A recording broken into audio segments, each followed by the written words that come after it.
ব্যাংকের লকারে আমার কোনো স্বর্ণ নেই। যেহেতু ওরা বলছে এগুলো আমার, তাহলে সেগুলো পুড়ে যাওয়া বস্তিবাসীকে দিয়ে দেওয়া হোক।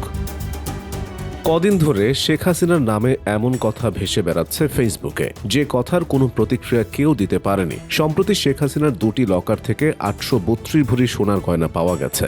অগ্রণী ব্যাংকে থাকা এই লকার দুটি জব্দ করা হয়েছে। আদালতের অনুমতি নিয়ে একজন ম্যাজিস্ট্রেটের উপস্থিতিতে লকার দুটি খোলা হয়। তবে প্রশ্ন উঠছে, সরকার চাইলেই কারো ব্যক্তিগত লকার খুলতে পারে কিনা তা নিয়ে।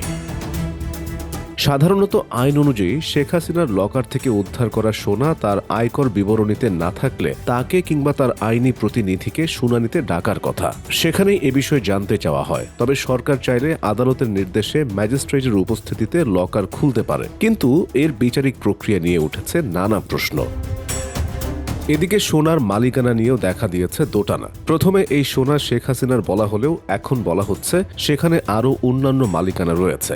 অগ্রণী ব্যাংকের শাখায় থাকা সেই লকারে শেখ হাসিনা ও সাইমা ওয়াজেদের একটি লকারে 422 ভরির কিছু বেশি সোনা পাওয়া যায়। এছাড়াও ভিন্ন লকারে শেখ হাসিনার ছেলে সজীব ওয়াজেদ জয় এবং শেখ রেহানা ও তার ছেলে রাদওয়ান মুজিব সিদ্দিক ববির নামেও রয়েছে সোনা।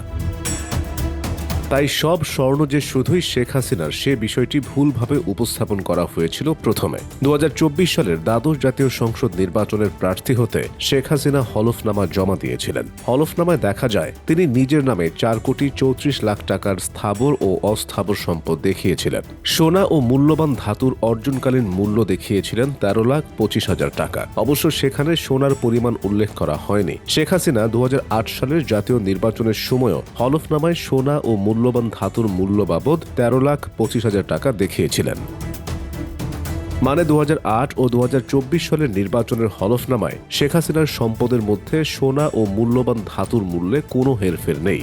অর্থাৎ প্রধানমন্ত্রী থাকা অবস্থায় কোনো সোনা তিনি কেনেননি। কিন্তু যে সোনা তার লকারে পাওয়া গেছে তার বর্তমান বাজার মূল্য প্রায় 17,30,00,000 টাকার মতো, যার কারণে উঠেছে নানা প্রশ্ন। তবে বলা হচ্ছে এইসব সোনা শেখ হাসিনার বংশগত সম্পদ, যার অর্থ এই সবই তার পারিবারিক সূত্রে পাওয়া। তাই সে সময় সোনার ক্রয়কৃত দাম অনুযায়ী এই সোনার দাম হলফনামায় লেখা হয়েছে। বাংলাদেশ জুয়েলার্স সমিতির হিসাবে 1972 সালে দেশে এক ভরি সোনার দাম ছিল 160 টাকা।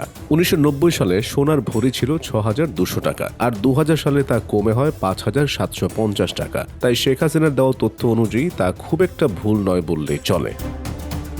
তবে এসব সোনা নিয়ে সোশ্যাল মিডিয়ায় চলছে নানা আলোচনাও। কেউ বলছে এসব সোনা চকবাজারের, আবার কেউ বলছে সবই সাজানো নাটক।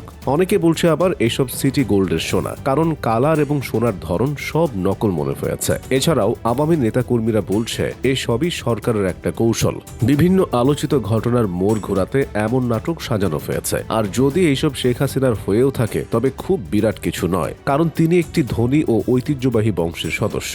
আর এদিকে তিনি বাংলাদেশের 3বারের প্রধান বিরোধী দলীয় নেতা ও 5 বারের প্রধানমন্ত্রী। অনেকের মতে সোনা দানা গয়না আর 2 টাকা 1.5 টাকার সম্পদের প্রতি শেখ হাসিনার লোভ যদি থাকতো তবে আরও 5 দশক আগেই বিশ্বের শীর্ষ ধনকুবেরদের তালিকায় তার নাম থাকতো। তাই কোনটি সত্য আর কোনটি মিথ্যা সেই তর্কে এখনো নিশ্চিত হওয়া বেশ মুশকিল।